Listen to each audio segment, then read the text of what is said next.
Hello दोस्तों, स्वागत है आप सभी का एक बार फिर से हमारे यूट्यूब चैनल में। आशा करते हैं आप लोग स्वस्थ होंगे, मस्त होंगे और अपनी तैयारी में व्यस्त होंगे।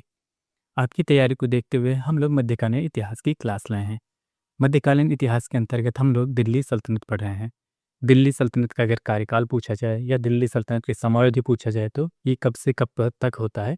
ये होता है 1206 से लेके 1526 ईस्वी तक। कब? 1206 से लेके 1526 ईस्वी तक ये दिल्ली सल्तनत का कार्यकाल होता है। अब आखिर जब इतने लंबी समयावधि होती है तो आखिर दिल्ली सल्तनत पे कितने वंश शासन करते हैं, इसके बारे में जान लेते हैं। दिल्ली सल्तनत पे देखा जाए तो 5 वंश शासन करते हैं। एक बार भी 5 वंश कौन-कौन से होते हैं, उनके बारे में जान लेते हैं और उनका क्रम जान लेते हैं। वे 5 वंश होते हैं जो दिल्ली सल्तनत पे शासन करते हैं और उनका क्रम भी वैसे ही होता है जैसे मैं बताऊँगा। गुलाम वंश होते हैं, उसके बाद खिलजी वंश होते हैं, उसके बाद तुगलक वंश होते हैं, उसके बाद सैयद वंश होते हैं। अंत में देखा जाए तो जो दिल्ली सल्तनत पे सबसे अंतिम वंश शासन करता है वह होता है लोधी वंश। अब ये तो आपको ये था। अब दिल्ली सल्तनत से जैसे जो नॉर्मल क्वेश्चन पूछे जाते हैं, अक्सर पूछा जाएंगे कि दिल्ली सल्तनत पे कितने वंशों ने शासन करते हैं। पहले क्वेश्चन इस तरह से। दूसरा क्वेश्चन पूछा जा सकता है कि दिल्ली सल्तनत में आखिर जो 5 वंश होते हैं कौन-कौन से होते हैं? दूसरा ये हो गया। और क्वेश्चन पूछा जा सकता है कि आखिर गुलाम वंश के प्रारंभ से लेके मुगल काल के प्रारंभ के बीच के समयावधि को क्या आप दिल्ली सल्तनत काल कह सकते हैं? या तो फिर कह सकते हैं कि क्या दिल्ली सल्तनत का पहला वंश गुलाम वंश था और आखिरी वंश लोधी वंश था या नहीं था? और उसके बाद कुतुबुद्दीन ऐबक के शासनकाल से लेके इब्राहिम लोदी के शासनकाल के बीच के समयावधि को आप दिल्ली सल्तनत का काल कह सकते हैं कि नहीं कह सकते हैं? इस तरह ऐसे तमाम क्वेश्चन आपसे पूछे जा सकते हैं जो आपके प्रतियोगी परीक्षाएं होंगी या मध्यकालीन इतिहास से संबंधित है या दिल्ली सल्तनत से संबंधित ऐसे ही क्वेश्चन आते रहेंगे या कुछ क्वेश्चन ऐसे होंगे जो उनके स्थापत्य कला से होंगे। इस तरह कई प्रकार के क्वेश्चन आपसे पूछे जा सकते हैं। कुछ क्वेश्चन घुमा के भी पूछे जा सकते हैं। दिल्ली सल्तनत को अभी तक आपको 5 वंश बताए गए हैं, वे 5 वंश शासन करते हैं। इन पांचों वंशों को हम लोग बारी बारी से अध्ययन करेंगे। इस अध्ययन के क्रम में अभी तक हम लोगों ने देखा जाए तो 2 वंशों के बारे में अध्ययन कर चुके हैं। ये 2 वंश कौन है जिनके बारे में हम लोग अध्ययन कर चुके हैं? गुलाम वंश और खिलजी वंश। गुलाम वंश और खिलजी वंश से संबंधित जितने भी महत्वपूर्ण बिंदु थे जो आपके परीक्षा के दृष्टिकोण से महत्वपूर्ण थे, उन सभी पॉइंट को या सभी बिंदुओं को आपके नोट्स में लिखा दिया गया है। आप उन नोट्सों को रिवीजन करते रहिएगा और उससे संबंधित जो भी आप प्रैक्टिस बुक रखे होंगे उसमें क्वेश्चन को सॉल्व करते रहिए। देखिए आप जो हमने अध्ययन किया है या जो हमने पढ़ाया है उससे वो क्वेश्चन सॉल्व हो रहे हैं या नहीं सॉल्व हो रहे हैं, फिर उस हिसाब से करते रहिएगा।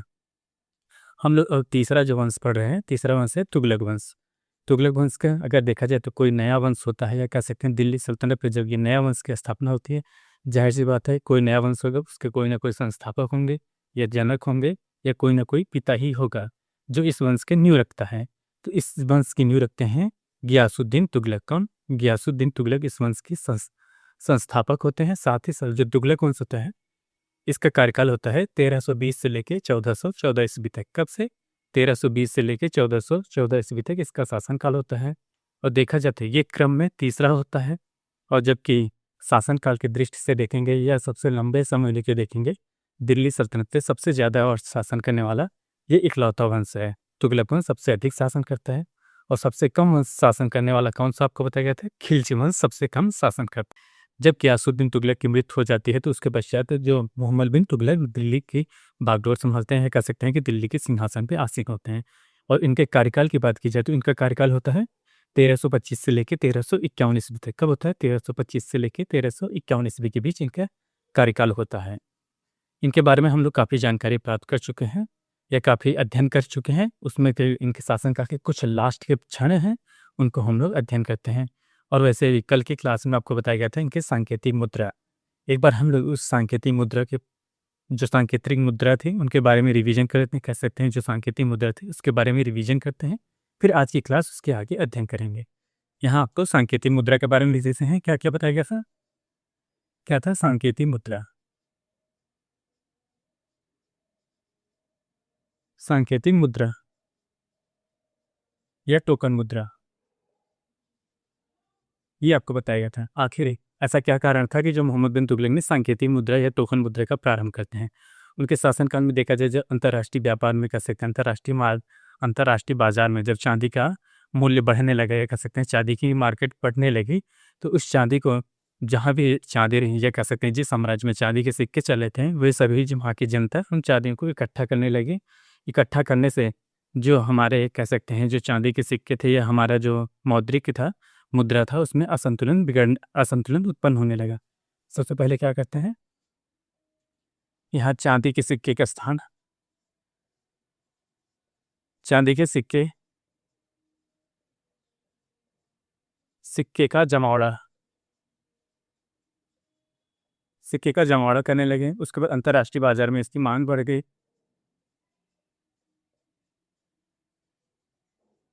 अंतर्राष्ट्रीय बाजार में मांग बढ़ गई। एक तो ये बताया गया, तीसरा आपको बताया गया था जब अंतर्राष्ट्रीय बाजार में इसकी मांग बढ़ गई तो जो मोहम्मद बिन तुगलक ये कह सकते हैं उसमें दिल्ली सल्तनत की जो मौद्रिक नीति तो वो असंतुलित होने लगी। यहाँ लिखते हैं मौद्रिक नीति असंतुलित होने लगी।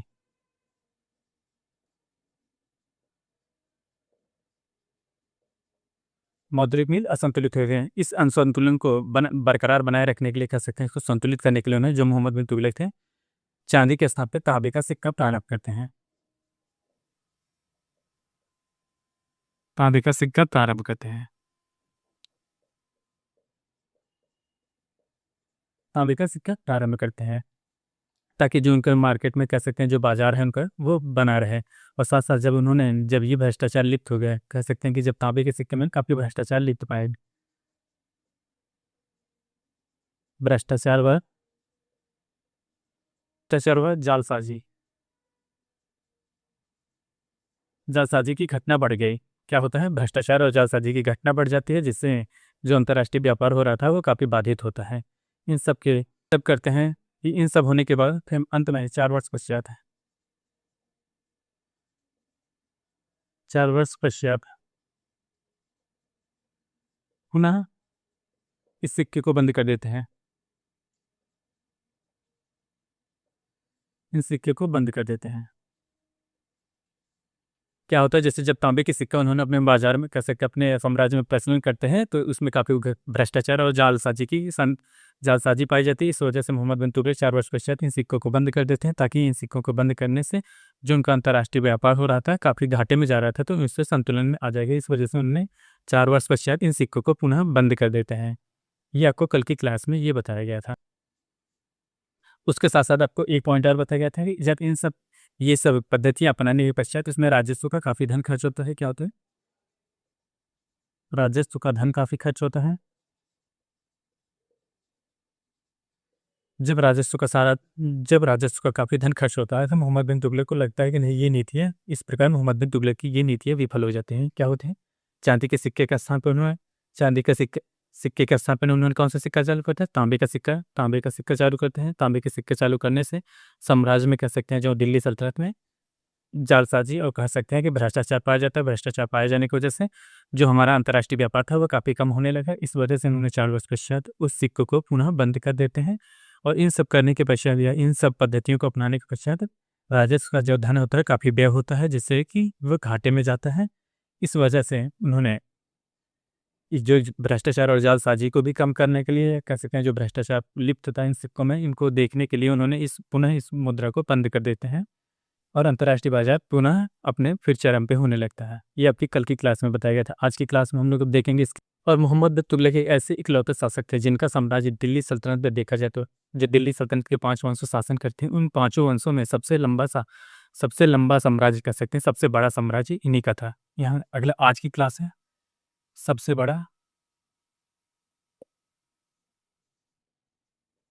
बड़ा दिल्ली सल्तनत का साम्राज्य।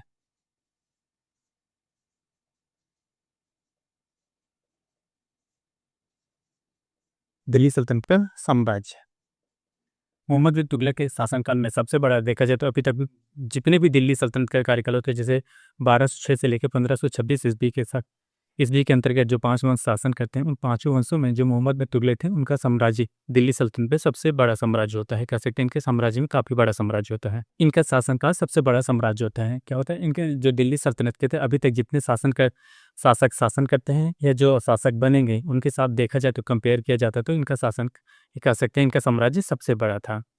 अब देखा जाए तो काफ़ी वर्ष होने के पश्चात जब मोहम्मद बिन तुगलक के इस कार्यकाल का जब अंतिम समय कह सकते हैं, मोहम्मद बिन तुगलक की मृत्यु अपने कह सकते हैं मृत्यु के करीब होने लगे, तो इनके साम्राज्य में काफ़ी विद्रोह होने लगा। क्या होने लगे, इनके शासनकाल के अंतिम समय में साम्राज्य में काफ़ी विद्रोह होने लगा।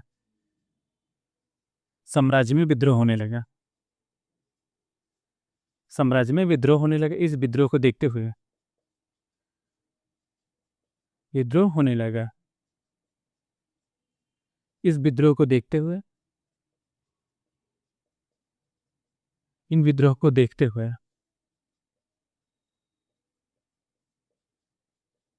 मोहम्मद बिन तुगलक क्या कहते हैं, मोहम्मद बिन तुगलक कहते हैं, मोहम्मद बिन तुगलक कहते हैं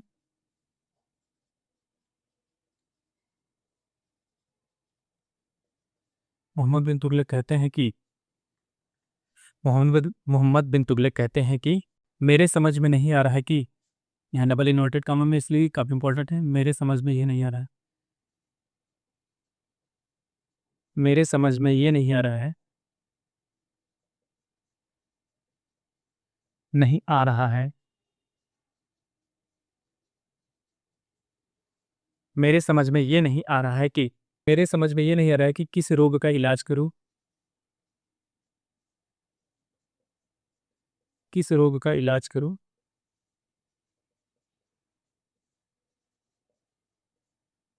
और किस रोग को छोड़ दो, और किस रोग को छोड़ दो,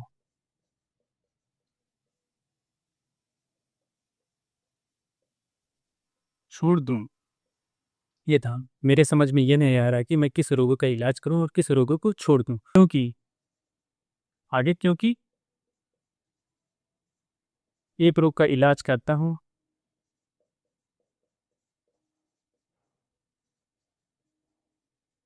इलाज करता हूं, उसके ठीक होने से पहले, उसके ठीक होने से पहले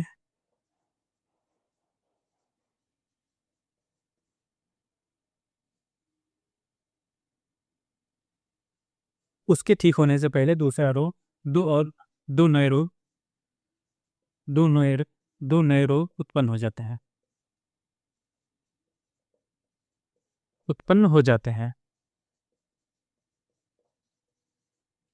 आखिर ये बात मोहम्मद बिन तुगलक क्यों कहते हैं, इसका एक ही कारण होता है कि जब मोहम्मद बिन तुगलक का देखा जाए तो दिल्ली सल्तनत है, दिल्ली सल्तनत में तुगलक वंश की एक नीति थी, उन्होंने जितने भी राज्य कह सकते हैं जिस पर आक्रमण करते थे, वे जीतने के पश्चात उन राज्यों को वे दिल्ली सल्तनत में समाहित कर लेते थे। कह सकते हैं जैसे मान लीजिए यहाँ कोई राज्य होता था, अगर जैसे यहाँ ये दिल्ली सल्तनत है, अगर यहाँ से कोई राज्य ये जीत लेते हैं, इन राज्यों को भी अपने अंदर समाहित कर लेते थे, तब दिल्ली सल्तनत का ये भाग, ये दिल्ली सल्तनत तब ये हो जाता था। इस प्रकार देखा जाए तो दिल्ली सल्तनत काफ़ी बड़ा हो जाए, काफ़ी उसका जो साम्राज्य था काफ़ी बड़ा हो जाता है, और बड़े होने के पश्चात उसका संचालन करने में काफ़ी दिक्कतें आती हैं। और दिक्कतें आने की वजह से जब मोहम्मद बिन तुगलक काफ़ी वृद्धावस्था में पहुँच जाता है, तो उस समय साम्राज्य का संचालन करने में वो असमर्थ हो जाता है। जब असमर्थ हो जाता है तो उसके साम्राज्य में विद्रोह प्रारंभ होना जाहिर सी बात है। अगर जैसे आप कमज़ोर पड़ेंगे तो जो शासक होंगे या कह सकते हैं जो आपके दबे कुचले होंगे, वो ज़ाहिर से विद्रोह करना प्रारंभ कर देंगे। वही हाल होता है मोहम्मद बिन तुगलक के शासनकाल में। इस वजह से जब वो काफ़ी वृद्ध हो जाता है तो उसके साम्राज्य में विद्रोह होना प्रारंभ हो जाता है। उन विद्रोहों को इसी वजह से एक भाव से प्रस्तुत करता है कि वह समझ नहीं पा रहे थे किस विद्रोह को दबाया जाए या किस रोग का इलाज किया जाए और किसको छोड़ दिया जाए। और देखा जाए जो छोटे-छोटे राज्य थे जो विद्रोह करे थे उनको दबा दिया जाए या छोड़ दिया जाए, और आखिर दबा दिया जाए तो कौन किसको छोड़ा जाए। ये सब होते हुए ये काफ़ी इम्पोर्टेंट पॉइंट था, इसको याद रखिएगा। ये क्वेश्चन पूछने गई काफ़ी बार पूछे गए हैं कि मेरे समझ में नहीं आ रहा मैं किस रोग का इलाज करूँ और किसे छोड़ दूँ। एक रोग का इलाज करता हूँ तो दूसरा 2 नए रोग उत्पन्न हो जाते हैं। ये इनके शासनकाल में ही ये जो निजामुद्दीन औलिया थे, कह सकते हैं जो सूफी संत निजामुद्दीन औलिया था, इनका मकबरा कौन बनाते हैं? इनके स्थापत्य कला की बात की जाए, इन्होंने जो निजामुद्दीन औलिया का मकबरा बनवाते हैं, क्या करते हैं? निजामुद्दीन औलिया।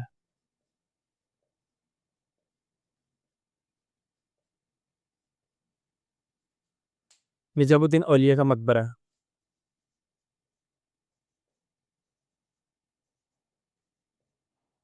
निजामुद्दीन औलिया का मकबरा कहाँ है, ये जान लीजिए कि यह है दिल्ली में।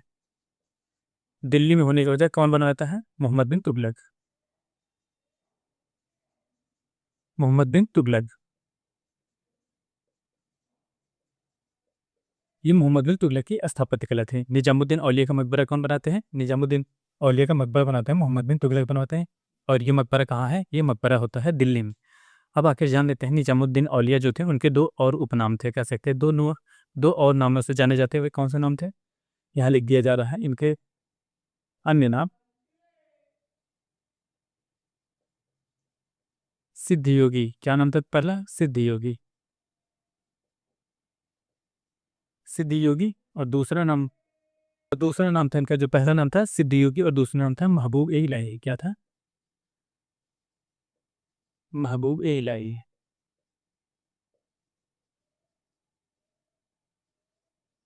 महबूब ए इलाही ये दो उपनाम थे, किसके नाम थे, निजामुद्दीन औलिया के दो नाम थे। कौन था, पहले सिद्ध योगी था, दूसरा महबूब ए इलाही इनके उपनाम। और इस प्रकार जब मोहम्मद बिन तुगलक काफी वृद्ध हो जाते हैं तो उनकी मोहम्मद बिन तुगलक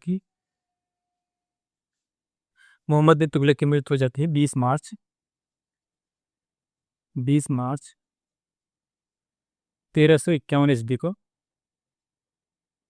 20 मार्च 1351 ईस्वी को ठट्टा में इनकी मृत्यु हो जाती है। इनकी मृत्यु हो जाती है किसकी, मोहम्मद बिन तुगलक की। इनकी मृत्यु कब होती है, मोहम्मद बिन तुगलक की मृत्यु होती है 20 मार्च 1351 ईस्वी को। मोहम्मद बिन तुगलक की मृत्यु हो जाती है। ये मृत्यु कहाँ होती है, ठट्टा में होती है। अब एक पॉइंट, सबसे महत्वपूर्ण पॉइंट लिख देते हैं, लिख लीजिएगा। देखिए कुछ इतिहासकार इनके बारे में, मोहम्मद बिन तुगलक के बारे में क्या लिखते हैं, एक बार लिख देते हैं। इतिहासकारों का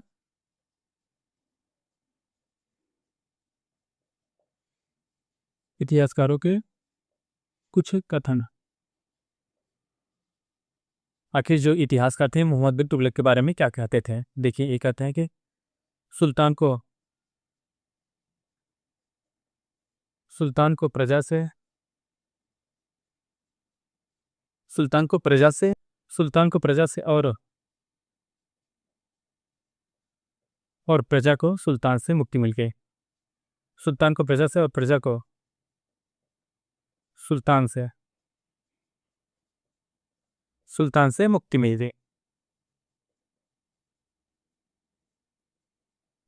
गई। ये किसने कहा था, ये कहते हैं अब्दुल कादिर बदायूं। कौन थे, बदायूं कहते हैं। जो अब्दुल कादिर बदायूं थे उन्होंने मोहम्मद बिन तुगलक के बारे में कहते हैं कि सुल्तान को प्रजा से और प्रजा को सुल्तान से मुक्ति मिल जाती है जब इनकी मृत्यु होती है। तब ये जो इतिहासकार होते हैं अब्दुल कादिर बदायूं, ये इनके बारे में ऐसा लिखते हैं। और दूसरे जो इतिहासकार थे एल्फिंस्टन लिखते हैं। दूसरे इतिहासकार जो होते हैं एल्फिंस्टन लिखते हैं कि जो जो मोहम्मद बिन तुगलक थे इनके अंदर स्वच्छ पागलपन के गुण थे। सुल्तान के अंदर पागलपन के गुण थे।